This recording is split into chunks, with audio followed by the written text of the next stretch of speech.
Meirethagen. I know, Meirethagen, totally. Hankistati, Meirethagen. I know. That's how it works.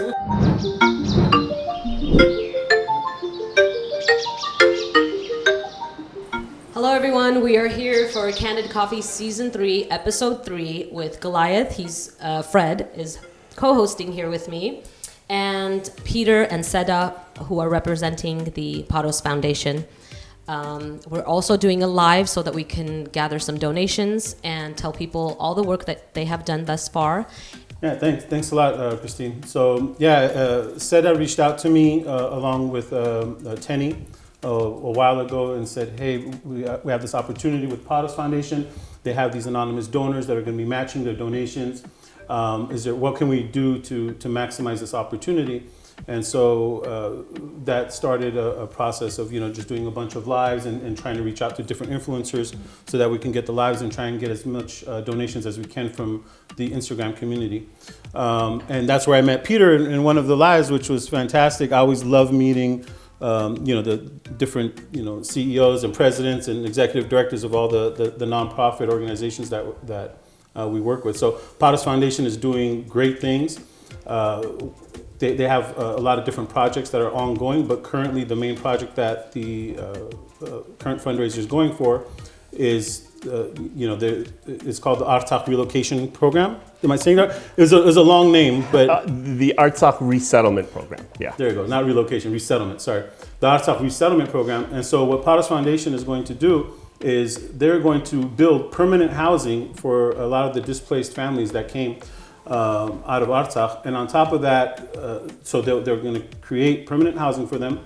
They're going to furnish the housing. And on top of that, they're going to provide some sort of agribusiness where they can basically make a living off the land. Yeah, they have jobs, whether it's, cattle or growing or farming. Mm-hmm. So they'll have this opportunity to make money and sustain themselves and not depend on social welfare programs. Peter John, please introduce yourself for people who don't know who you are and tell us a little bit more about Paros Foundation, because I think what you're doing and everything you've told me is incredible, and the amount of work that you've already done in such a short time is really outstanding. Thank you. Thank you both for doing this. These opportunities to reach your viewership and our live world is really spectacular, especially given the situation our community is in right now with the need to raise hundreds and hundreds of thousands of dollars to try and resettle these families. So Paros Foundation was started in 2006. Before 2006, I also worked in the Armenian community with another organization. So I've been in our community for almost 30 years now, doing a variety of charitable, and advocacy kind of work. But with Paros Foundation, we developed this model that we hope leads parts of the community in that it's project-based, it's very specific. So, all of our administrative costs are underwritten, so all of the funds that are raised and are donated go specifically to the intended purpose, so that my luxurious lifestyle and all of this is covered by our founder and his family, and all of our project money goes directly to the project. So it's a very transparent way of implementing projects that need to get done, and people can go and see them and visit them and really have a sense of accomplishment in what they've done together. I want to piggyback off of what you said. The transparency was so important. It was something that I immediately noticed, and I pointed it out to both you and Seda when we did a FaceTime. I love that you're so transparent, and you had mentioned that you're already interviewing several families, probably vetting them as well, making sure that everything checks out so that you cover yourself and you cover whatever it is that you're asking for these people, that they'll say, oh, okay, he's done his homework. Everything is, all your T's are crossed and your I's are dotted, and you know where the money is going, and we know where the money is going. So therefore we will trust you more second and third time around, when hopefully this is the beginning of something very fruitful and very, a positive future for them. And hopefully, if ever we need such a big huddle of people coming together, we can trust Paros Foundation, and that was really what's important to me and everybody here. And that's why I wanted to do this episode, so this stays on the internet forever, and they can come back and look at it. So thank you for your transparency, and Seda, thank you for the work you've already done. Please introduce yourself as well. Tell us a little bit more about you and your role. Sure. I guess to kind of give you the backstory, I initially went to Armenia for a production. It was a production job. I had gone there, and we were actually filming at Garni, and it was shut down for the day, so it was incredible. It was private. And then as we're finishing up, they open it to the public, and field trips start showing up. Kids from all over, outside of Yerevan, of course. And anyway, as we're cleaning up the gear, we're getting out of there, I noticed that one of the field trips that came up, they came all the way up to the entrance, and then they turned around and left. So I asked one of the local crew guys, why did that group of kids leave? And they said that I guess it wasn't public knowledge yet that now they charge an entrance fee to get into Garni. And of course, these teachers can't afford to cover the cost of the kids that they just drove over there. Yeah. And mind you, they didn't even bus these kids. Like, it's in the teachers' cars. They're bringing them themselves to... So just that alone was heartbreaking for me, and I didn't want to offend them. So I asked the crew guys, I'm like, do you mind talking to them? If it wouldn't offend them, I'll take care of it. Right. So long story short, I did, and they came in, and the paying for it wasn't the issue. The fact was, after walking away from all that, it really bothered me, the idea of that the kids would have gone away disappointed and missed an opportunity. Yeah, missed an opportunity. And then I Right. wonder, well, where did they even come from? And when he mentioned the schools that they're coming from and even the condition of those schools, these field trips are a big deal for them. Yeah, of course. So having kids myself, I understand that level of disappointment that a kid could feel. So anyway, that whole experience kind of stuck with me for a while when I came back. And I was looking for ways to get more involved with projects in Armenia, particularly school sort of renovation projects. And as fate would have it, when I got back and I started working at Universal, I made a friend there who happened to be from Armenia. And she'd gone to school in Abovian, which is about, I believe, 20 minutes outside of Yerevan. And she'd kept in touch with the school because it's in poor condition, still is. It was back when she went 20, 30 years ago, and it still is today. So the more we got to talking about it, I decided to talk to a few people that I trusted in Armenia and say, who are the foundations that you guys know have actually done something here and that are credible? Because I figured, instead of asking here, let me ask people there. Like, who are the ones we send the money? You want to know what actually happened when it got there. Of course.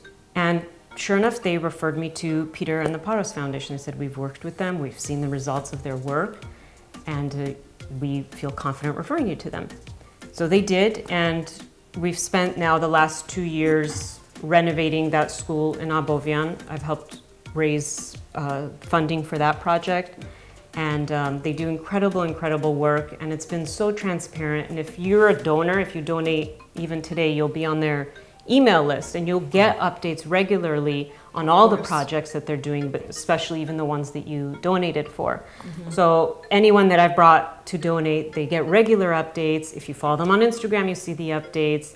And then just working with Peter firsthand, I've been able to provide even more updates directly, which has been fantastic. Of course, yes. So of course, when I saw what he was doing for the Artsakh Relief Fund, I thought we need to go where the need is the greatest right now, and that's where it's the greatest.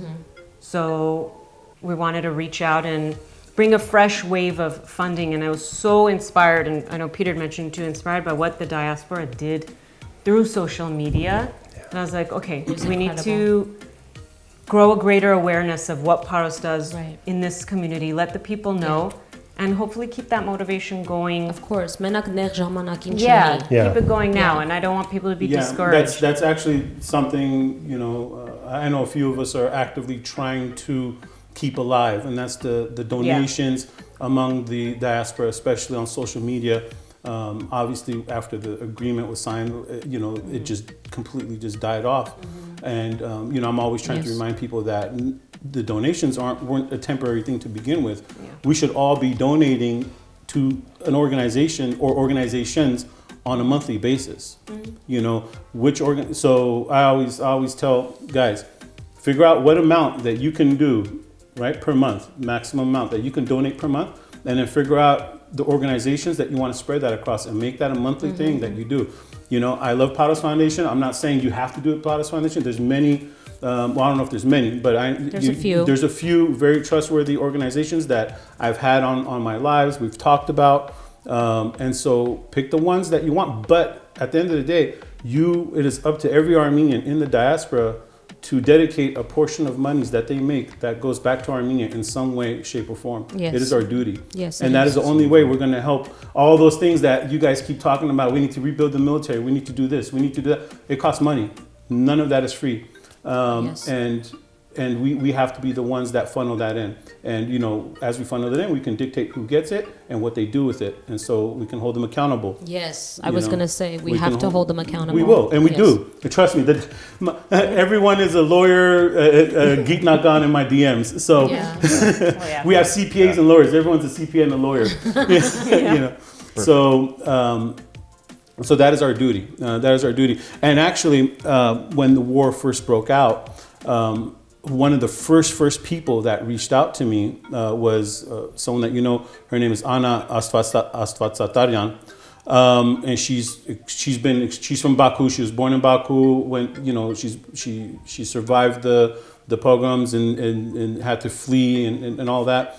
But now she has been super active before even the war. She's been super active in doing things for Artsakh. But she reached out and she told me about Paros Foundation, how she's been working with them in this great organization. So I knew the first nonprofit that I learned about was Paros Foundation, but then this whole wave of stuff came with the Armenia Fund and all this. So you know it just got swept aside. Yes, exactly. You know? And now that we're recollecting ourselves, we're seeing the nonprofits that we should really be supporting. And Paros Foundation is, I think, one of the main ones because it is project focused. Yes. Yeah. You know, it's not just like, hey, we're going to send our money there and we don't know what they're going to do with it. Exactly. You know, and they can dictate where they want their money to go, right? Specifically, which project. Yes. Every project is listed on the site. People can zero in and say, I want my donation to go to this project specifically, and their name appears on the site, and they get updates about that project until it's done. And it's if it's the kind of project that dictates a plaque, their name gets put on the plaque. It gets put up at the school or whatever the project is. Yes. So that in the long run, when your relative goes, they see your name, they go, oh, I know this guy. Yes,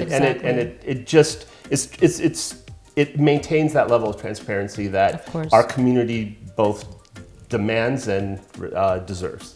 Yes, absolutely. If someone wanted to go and look at the financials of a particular project, is that available on the web, or is that available if they reach out? They have to reach out. So yes, look, our setup is pretty lean. So in Armenia right now, we have 6 people that work for us full time as Paros staff in Armenia. Here in the US, there's 2 full-time staffers. So you would shoot a note to us, email, Instagram, whatever, and I would generate that budget and send it to you. So it's everything's 100% transparent. We have no secrets, but it might take a day for me to pull the statement and send it out. Yeah. What has been like one of the projects that you've seen to completion that you're very proud of? It's interesting. In 2012, we zeroed in on work up in Tavush, along the border communities between Armenia and Azerbaijan. And we determined that those communities are really important to beef up, to keep vibrant, because if they're not vibrant, if people there aren't making a living, they're going to pull back and go to Ichevan, Dilijan, Yerevan. They're gonna abandon their homes and pull back, and we're gonna have a weak border.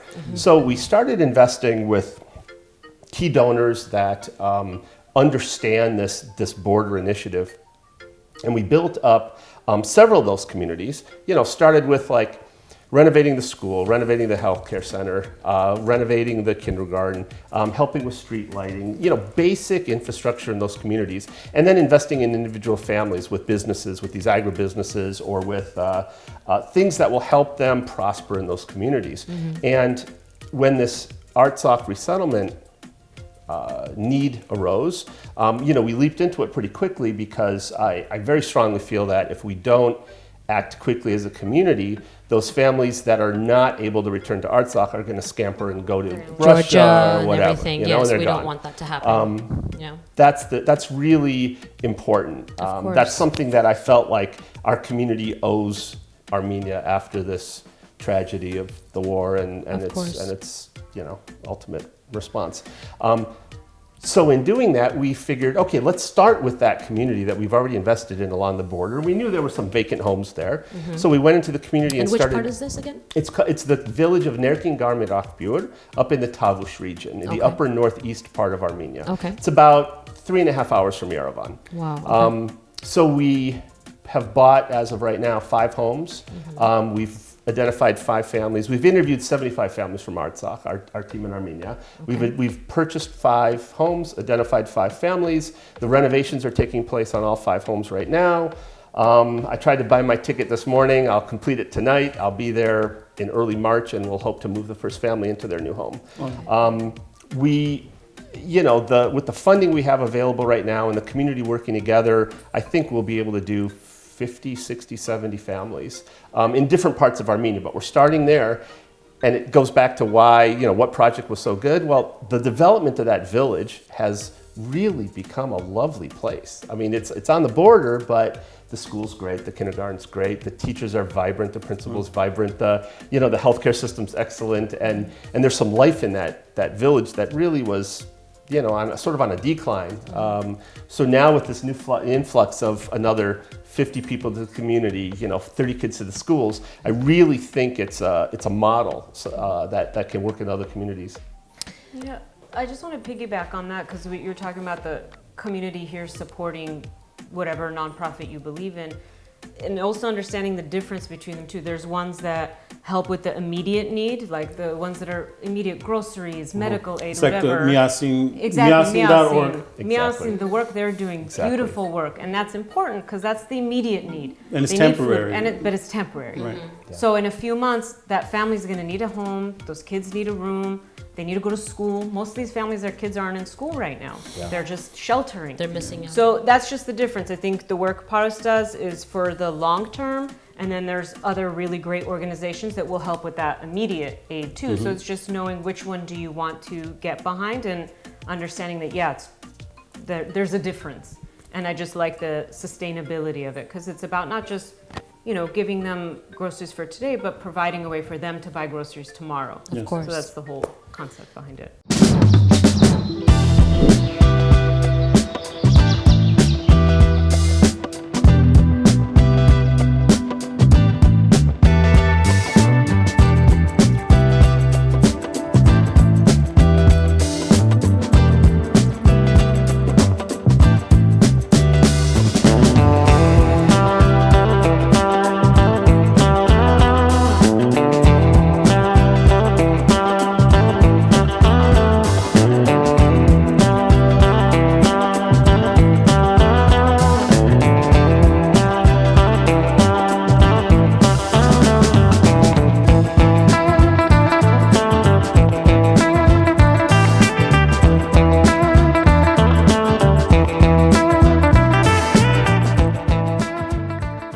I want to mention before I forget, since we're talking about finding very, very reliable and honest and transparent organizations, Miasin is one of them. Someone I know personally that I've worked with for years now, and I've had on my show in season 1 was Aid Beyond Borders and Co-off. So knowing personally, Co-off and Aid Beyond Borders has been super transparent with pictures, having things on their website. They'll have a fundraiser. They'll show pictures of the family, and they'll say that we're not just handing them money. We're buying them dry goods. We're buying them a refrigerator, a microwave, a stove, a heater, cows, chickens, whatever it is. And that's why they've been around for 10 plus years. That's why Co-off has been around for 10 plus years, and you guys as well. So there are places that are extremely honest, and like everything, penny by penny is shown on what's happening and who's getting what. And then afterwards, they'll say, here, this is the video. This is what we gave them and everything like that. So that's one thing I want to mention. And then the question that I have is, out of the 50 or 60 families that you have interviewed already, I'm sure people would like to know around an estimate of amount of time of how long it will take for them to get settled in a home. Yeah. I know it's hard with construction. Construction can take months and months, I know, but and in the meantime, where are they staying? So most of these families are staying either in hotels temporarily, shelters that they've been provided for by the government, or their relatives' homes. Okay. My uncle from Russia has a house in this village, this kind of thing. So they're all, or they're renting, or they're just spending their life savings and renting until, they get a permanent place. The first of our families will be moved in a month.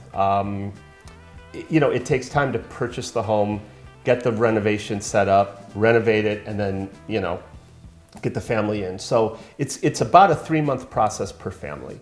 We have crews everywhere. Yeah. There's no shortage of crews right now. Okay. On That's our actually sites. really good. And that, I was that expecting helps bolster more. their economy as well. Yes, of course. Yeah, Gives them and jobs to do and everything A like that. couple of the men in the families are also construction related people, Right, so we're right. like, great. Come on we board. need you. Yeah, We'll pay you, work on this Exactly, project. yeah. Exactly. It's and the materials are flowing, so there's no shortage of materials. It takes a little bit of time to buy in bulk, because we're buying roofing material for 6 houses. We're buying, concrete block by the truckload, cement by the truckload, this kind of Right, stuff. right. So it took a little bit of time to gear up.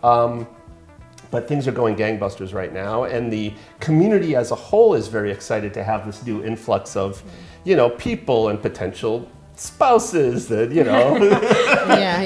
nice very girls for my important. Yeah, sons, sounds and good. all of that That's stuff. good. That's good. It's breathing life those are into real people. things. Yeah. They matter, Rebuilding and repopulating. Yeah. Yes, Building and absolutely. repopulating, absolutely.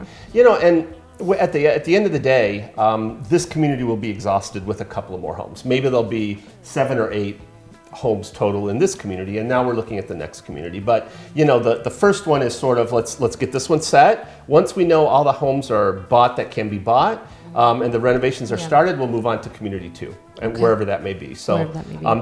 there's families we've identified and vetted already that are absolutely worthy, but for whatever reason that community's not for them, and they have some legitimate reasons why. Okay. They have relatives in other parts of the country Where they so- would want to be closer to. exactly. Yes. So we're trying to accommodate some of that stuff. That's really And considerate. Yeah.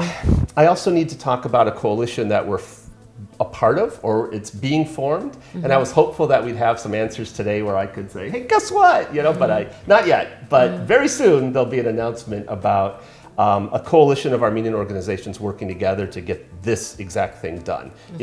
Buy these families a home, renovate it for them, give it to them, furnish it, appliance, economic development, get the kids tied to the community through schools and computers or whatever they need, and and offer them some, I want to call it counseling, but it's counseling in a broader sense. It's welcoming them into the community and helping them incorporate into the school and all of those things. So that package, which costs $37,000 per family roughly, we have, we've raised a big chunk of money, but beyond that, if other organizations are joining in to share a piece of that, somebody do the furniture, somebody do the appliances, whatever, it'll allow us to do more and more families. So we'll be announcing something very soon, but Amazing. That's great. not yet. We're almost there. It's okay. That's actually something that we need more of, and that's the Yes. collaboration between a lot of the nonprofits, Yeah. because we're always spreading ourselves too thin, and I think that's been an ongoing Armenian problem that we need to work on.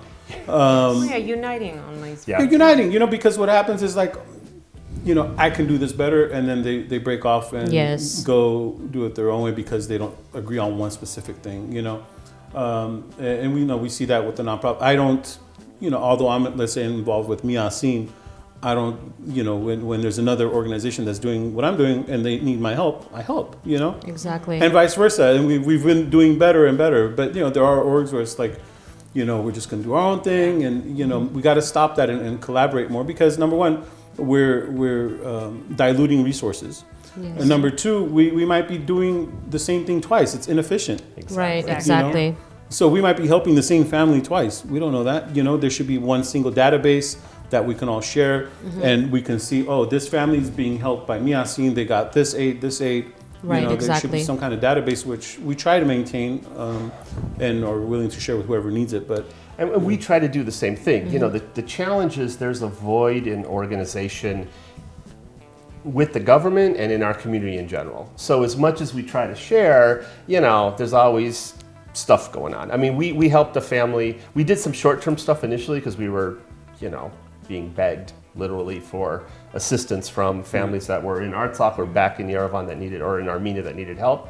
And we helped the family, and then I saw the family on the internet with another org, and I knew the org pretty well, so I called them up and I'm like, listen, this is what we did. Do more, that's fine, because they clearly were needy. But just know that I did this know already. that this much has been done. Right, exactly. We took care of a few months of rent, and they were going to take care of other stuff for them. So. Right. And I remember a question came up during your live. People were asking, how can families get in touch with the foundation if they are, let's say, a displaced family from Artsakh, or how does that work? Because I know that came up a lot during your Yeah, it did. Anybody that has a family that they would like us to reach out to and interview, they should contact us via social media or email me or call us. Okay. If you type in Paros Foundation, all our stuff comes up. Right, right. It's our crew's interviewed 75 families so far. We've taken the foot off the gas a little bit on interviews because obviously there's have to catch more up. than enough. Yeah, Yes, more than of enough, course. but still, we're happy to interview more as they come up. So, Right. call, because there's no shortage of desperation right now. These families are in a tough Absolutely. spot. They lost their homes. They, might have an opportunity to go back, but they're terrified. Of course, And the start of, some of these families left Yerevan, went to Artsakh, set up shop there, now lost everything, came back to Yerevan, and now they're thinking, I'm going to go back again and try again. I mean, it's really overwhelming for them. Of course it is. Yeah. So we're in a span of 30, 40 years, maybe. Exactly. Yeah. I mean, we're really trying to focus on the families that lost their homes, that have no chance of going back, Right. And really have, a plan of establishing their roots in Armenia. That way we guarantee the success of that family of staying. Yeah. The plan needs to be there. Yeah. How realistically, when you talk to these families, and I'm sure there are some opportunities for work, especially for men in Russia and Georgia, but I'd imagine they would want to keep their roots at home. Is that mostly what you're hearing from families, that they want to stay, or do they feel like sometimes they're hopeless? No, they want to stay. Right. They definitely want to stay, but what happens is in 3 months or in 6 months, when all the short-term assistance is ended, Right. and I haven't been provided permanent housing yet, and they're still talking about building it someplace, but we don't know where yet. Then they they'll be lose discouraged, hope, and yeah. they're like, okay, my kids are hungry. I got to do something, and Right. That do something in Armenia means I got to pack up and go to Russia. Exactly. Yeah, that's what I was afraid of. That's what I was wondering.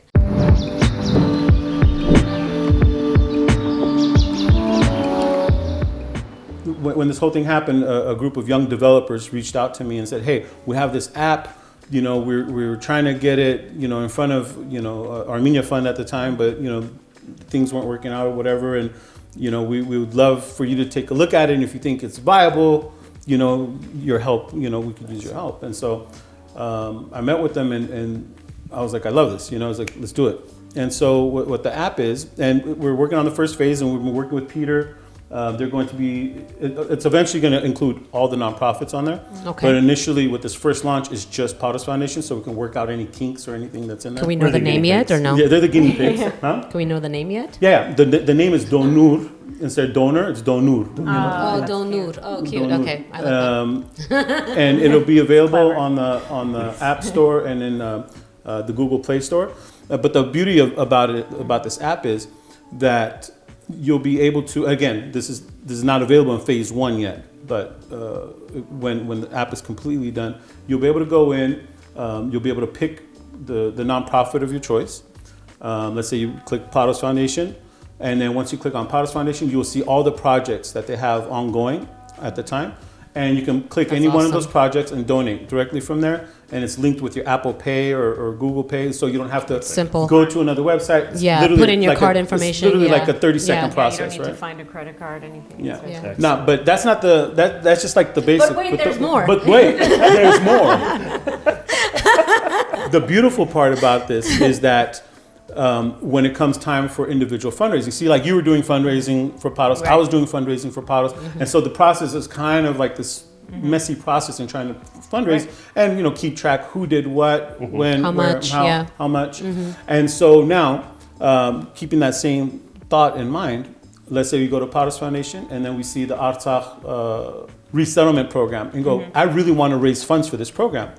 You would then be able to create your own like QR code and link for that specific project for Paros Foundation. That's cool. Excellent. And so now you'll be able to walk around, print it on posters, whatever you want to do to promote this fundraiser. You scan it, whoever wants to scan it, just like a Venmo. Yeah.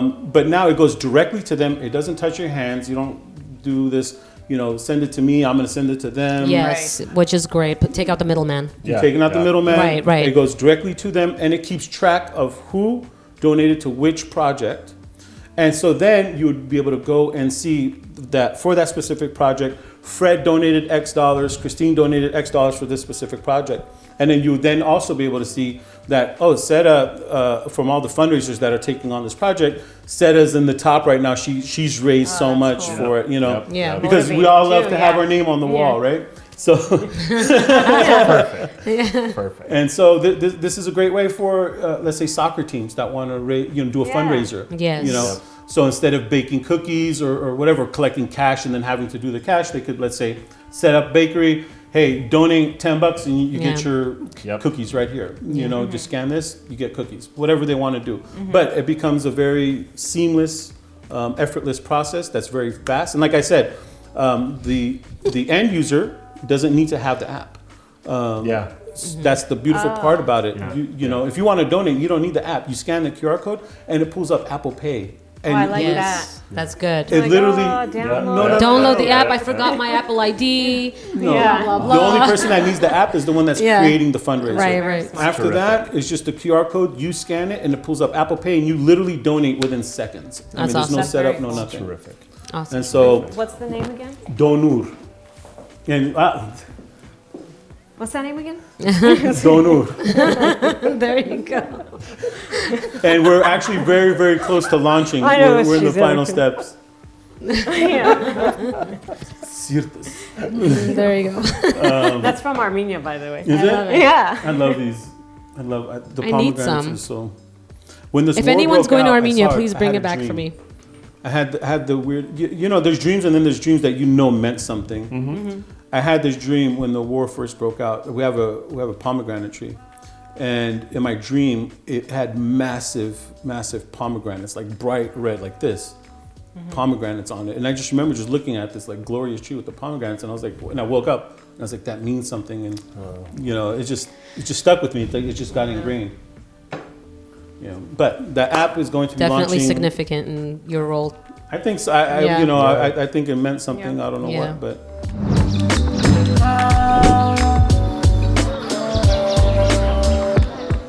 Well, this wraps up our episode 3 of season 3. Thank you for joining with us. This was really fun. I had never had so many people on the show at once. Yes, Donur. Thank you for promoting that again. Seda, Peter, Fred, it was a pleasure. Great team. Thank Great you for having conversation. us. Thank you. Thank you so much. Of course. Until next time.